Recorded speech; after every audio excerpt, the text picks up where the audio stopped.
आप सभी भाई बहनों का आध्यात्मिक ज्ञानात्मक चैनल की संध्या बेला ज्ञान कक्षा में एक बार फिर स्वागत है। आज की चर्चा का विषय है ज्ञान का मिलना, और दूसरी पंक्ति में हमने क्या लिखा है, ज्ञान का टिकना। देखिए, दोनों ही स्थितियों में ज्ञान में अंतर नहीं है, शब्दों में भी रंगों में भी, लेकिन मिलना और टिकना में बहुत गहरा अंतर है। देखिए, मिलना शब्द को हमने काले रंग से दर्शाया और टिकना शब्द को हमने सफेद रंग से दर्शाया, और काले और सफेद में तो देखिए बहुत गहरा अंतर है। अक्सर हम देखिए तमोगुण को काले रंग से दर्शाते हैं, और रजोगुण की स्थितियां भी देखिए कोई विशेष अच्छी नहीं मानी जाती। या दूसरे शब्दों में आप यूं भी कह सकते हो कि तमोगुण की स्थिति एक ऋण की होती है, नुकसान की होती है, हानि की होती है, और रजोगुण में देखिए लाभ भी नहीं होता, हानि भी नहीं होती, जीरो की स्थिति भी आप समझ सकते हो। जबकि सतोगुण में रहकर ही लाभ की एक संभावना बनने लगती है। तभी तो कहा गया कि मनुष्य को अपने मिले हुए जीवन में सतोगुण बढ़ाना चाहिए, ज्ञान को बढ़ाना चाहिए, ज्ञान को महत्व देना चाहिए। लेकिन आज कलयुग में एक साधारण मनुष्य ज्ञान को महत्व देता है, लेकिन भौतिक ज्ञान को अधिक महत्व देता है। भौतिक ज्ञान को इसलिए अधिक महत्व देता है ताकि भौतिक ज्ञान द्वारा वो जितनी अपनी बुद्धि विकसित करता है, उतना वो अधिक धन कमाने में एक कुशल होता जाता है, निपुण बनता जाता है। अधिक धन क्यों चाहिए? क्योंकि प्रकृति के जो 5 विषय भोग हैं, गंध, रस, रूप, स्पर्श और शब्द, उनको वो अधिक से अधिक भोगना चाहता है। ये जो संसार में आजकल पिछले कुछ वर्षों से देखिए 24/7 लिखा हुआ आता है, ये 24 घंटे विषय भोग जाता है, 7 दिन विषय भोग जाता है। अक्सर हमने देखा होगा कि लोग 5 दिवस जो काम करते हैं, वो 5 दिवस कार्य करने में भी उनके मन में जो रुचि होती है, वो अंतिम के जो एक वीकेंड जिसको कहते हैं ना, शनि इतवार की छुट्टी का ही एक रुचि बनी रहती है कि इस शनि इतवार की छुट्टी में हम वहां घूमने जाएंगे। यानी कि देखिए, ये एक साधारण सी बातें हैं, यानी कि उसके जीवन में मौज मस्ती की एक इच्छा बनी रहती है। ये मौज मस्ती देखिए रजोगुण के कारण ही है, ये संसारी आकर्षण रजोगुण के कारण ही है। जब जब मनुष्य रजोगुण को अपने जीवन में अधिक महत्व देता है, और यदि उसका रजोगुण सतोगुण की लगाम से नियंत्रण में रहता है, तब तक तो उसका पतन नहीं होता। तब तो भगवान श्री कृष्ण ने गीता में अर्जुन के रथ की जो एक लगाम है, घोड़ों की लगाम है, 5 भोग विषयों की लगाम कहो, या स्थूल शरीर के जो 5 तत्व हैं, पृथ्वी जल अग्नि वायु आकाश, 5 भोग विषय हैं, गंध रस रूप स्पर्श और शब्द। इसी तरह 5 ज्ञानेंद्रिय, 5 कर्मेंद्रिय, यानी कि इन 5 घोड़ों को इसलिए दर्शाया गया है, इनकी जो लगाम है वो मन है।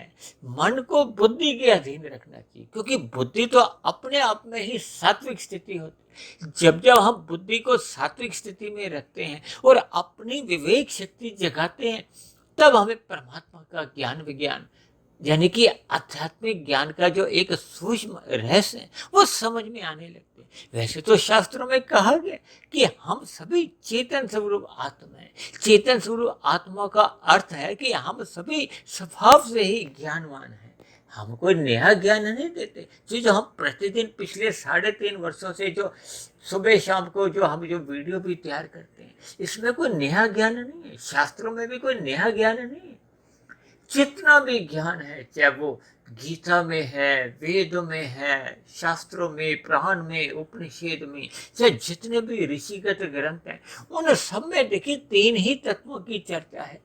आत्मा और परमात्मा चेतन तत्व है, आत्मा ज्ञान स्वरूप है, परमात्मा आनंद स्वरूप है। आनंद में ज्ञान नित्य बना रहता है, और ये जो ज्ञान है, आपका हमारा ज्ञान भी जो आध्यात्मिक ज्ञान, ये नित्य बना रहता है। ये देखिए, जैसे प्रकृति के 3 गुण, तमोगुण, रजोगुण और सत्वगुण, वास्तव में तो वह जड़ है। जड़ का मतलब उनमें कोई अपनी इच्छा शक्ति नहीं होती, उनमें अपने आप में कोई क्रिया नहीं होती।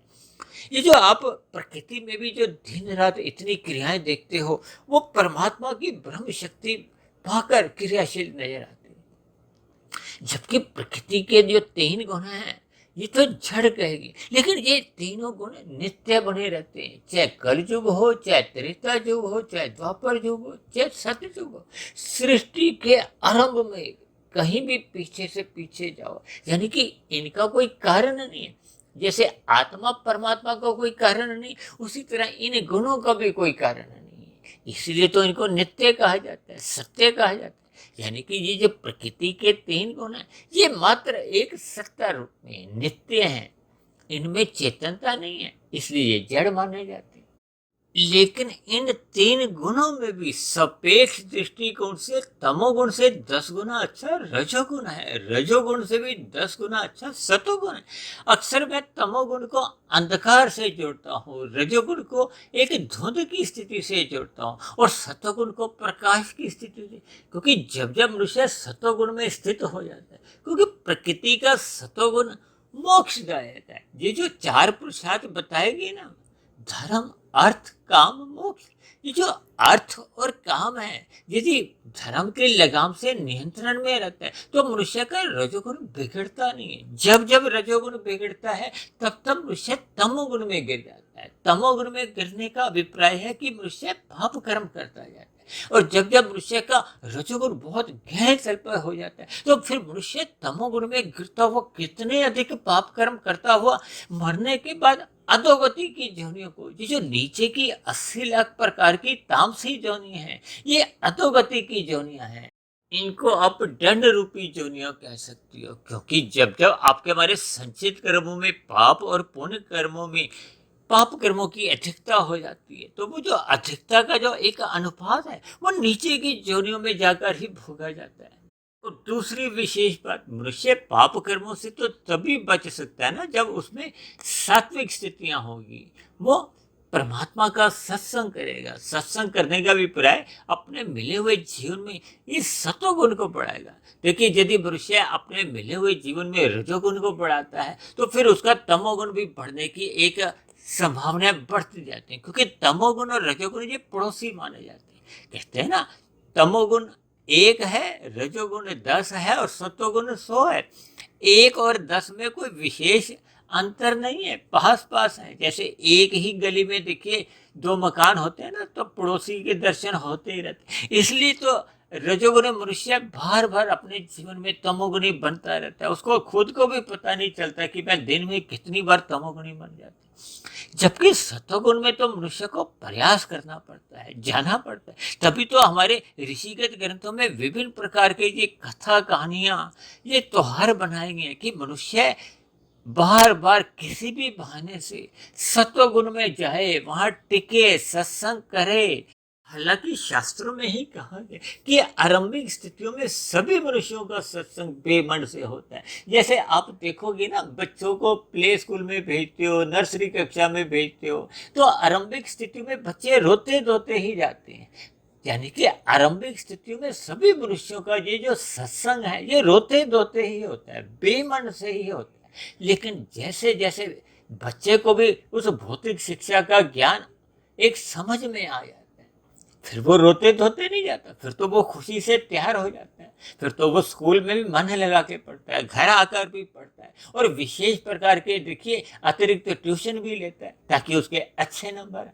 इसी तरह जब हमें परमात्मा का ज्ञान विज्ञान समझ में आने लगता है कि ये जो भौतिक प्रकृति है, माया है, ये मात्र मेले के समान आकर्षण है। देखिए, मेला कहीं भी लगा हो, आपने भी अपने जीवन में विभिन्न प्रकार के मेले देखे होंगे, दिवाली मेला, जब विभिन्न प्रकार के देखिए मेले होते हैं। आजकल तो मॉल में जाकर आप आते हो तो वो भी एक मेले के ही समान है। इन मेलों की स्थिति देखिए नित्य नहीं बनी रहती, और नित्य बनी हुई रहे तो आपके हमारे जो एक स्थूल शरीर है, जो भोग्य इंद्रियों का एक मुख्य केंद्र है, आपके हमारे स्थूल शरीर की काम इंद्रियां, ज्ञान इंद्रियां, ये भोगने वाली जितनी भी इंद्रियां, ये क्रम से प्रौढ़ अवस्था के बाद शिथिल पड़ने लगती है, वृद्धावस्था आ जाता है, वृद्धावस्था के बाद मृत्यु का आना एक निश्चित घटना है।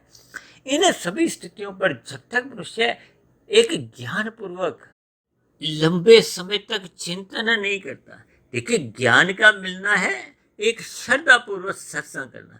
यदि आरंभिक स्थितियों में मनुष्य बेमन से सत्संग करता है तो वो तो उसकी स्थिति देखिए कुसंग से मात्र एक बचने की होती है। जैसे देखिए कुसंग एक हानि की स्थिति है और बेमन से सत्संग करने पे आप एक जीरो की स्थिति समझ सकते हो, नुकसान से बचने की स्थिति समझ लो। जब जब मनुष्य देखिए श्रद्धा पूर्वक सत्संग करता है तो फिर उसको ज्ञान मन के अंदर उतरने लगता है।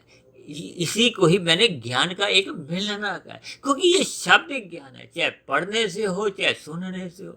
इस मिले हुए ज्ञान का हमें पुनः चिंतन करना आरंभ करना चाहिए। देखिए जब तक हम मन के स्तर पर उस पर चिंतन नहीं करते, विचार नहीं करते, भले ही आप मेरी जितनी भी वीडियो सुनो, 1 सुनो, 10 सुनो, 100 सुनो, 1000 सुनो, यदि सुनने के बाद उस पर आप मंथन नहीं करते, चिंतन नहीं करते, और जो चिंतन भी देखिए निरंतर करना होता है। ये जो मैंने कहा ना ज्ञान का मिलना मात्र एक श्रद्धा पूर्वक सत्संग करना है, फिर उस पर चिंतन करना है। चिंतन करने से वो ज्ञान थोड़ा थोड़ा टिकने लगता है। देखिए चिंतन होता है मन बुद्धि के स्तर पर, और कारण शरीर के स्तर पर जब ये एक संस्कार रूप में स्वभाव बन जाता है, यानी कि ज्ञान टिक जाता है। दूसरे सरल शब्दों में आप यूं भी समझ सकते हो, जब तक ज्ञान आपके कारण शरीर में एक स्वभाव रूप में, एक संस्कार रूप में टिकता नहीं। टिकने का अभिप्राय जैसे हम ब्रह्म मुहूर्त में उठते हैं तो लंबे समय तक जब हम ब्रह्म मुहूर्त में उठते रहते हैं तो आपका हमारा एक स्वभाव बनने लगता है। और मेरा तो ऐसा मानना है कि जैसे जैसे आपका हमारा फिर वो स्वभाव बन जाता है तो फिर आपका हमारा जो रजोगुण है वो एक मर्यादा में रहता है। जब रजोगुण मर्यादा में रहता है तो फिर तमोगुण में गिरने का तो प्रश्न ही नहीं उठता है। इसलिए हम सभी भाई बहनों को अपने मिले हुए जीवन में परमात्मा का ज्ञान विज्ञान यथार्थ रूप से समझना चाहिए। ये परमात्मा आत्मा का जो एक सजातीय संबंध है इसको हमें समझना होगा। प्रकृति के जो 3 गुण है, तमोगुण, रजोगुण और सतोगुण, हमें इनमें सतोगुण का अधिक से अधिक संग करना होगा। ब्रह्म मुहूर्त में उठने का अपना स्वभाव बनाना होगा। ये सभी स्थितियां जब हम एक निरंतर अपने जीवन में करते रहते हैं तो फिर ये जो ज्ञान है वो कारण शरीर में टिक जाता है। टिकने का अभिप्राय है कि अज्ञानता समाप्त हो जाती है, क्योंकि आत्मा तो मैंने पहले ही कहा कि स्वभाव से ही ज्ञानवान है। जब आत्मा के ऊपर ये जो तमोगुण और रजोगुण का मल रूपी जो आवरण है ये समाप्त हो जाते हैं तो आत्मा अपने मूल प्रकाश में लौट आती है। जब आत्मा अपने मूल प्रकाश में लौट आती है तो परमात्मा की सम्मुखता करना तो उसका एक स्वभाव है। आनंदमय स्थिति में रहना आत्मा का एक स्वभाव है।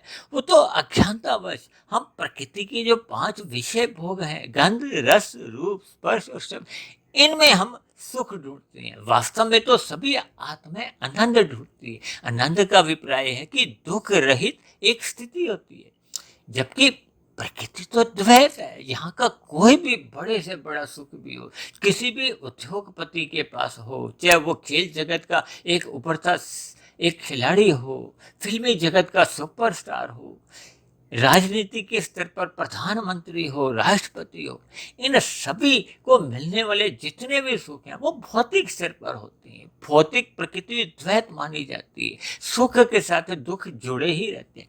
इन सभी स्थितियों पर आप जितना जितना सकारात्मक रूप से चिंतन करते रहोगे तो फिर मिला हुआ ज्ञान आपका टिकने लगेगा। आपके ज्ञान टिकने से ही आपके हमारे स्वभाव में एक सकारात्मक परिवर्तन आते हैं, यानी कि परमात्मा की ओर फिर सहज ही आपका हमारे एक प्रीति बनने लगती है। यानी फिर परमात्मा को याद करना नहीं पड़ता, परमात्मा की स्मृति सहज ही बनने लगती है, सहज ही बनी रहती है। ऐसी सभी शुभ स्थितियां हम सभी भाई बहनों के जीवन में सदा बनी रहें। इन्हीं शुभकामनाओं के साथ आज की चर्चा विशेष को यही विश्राम देते हैं। कल सुबह फिर मिलते हैं ब्रह्म मुहूर्त उपदेश कक्षा में। तब तक अपने आध्यात्मिक मित्र सुधीर भाटिया फकीर को इजाजत दें। आप सभी भाई बहनों को बहुत बहुत शुभ रात्रि।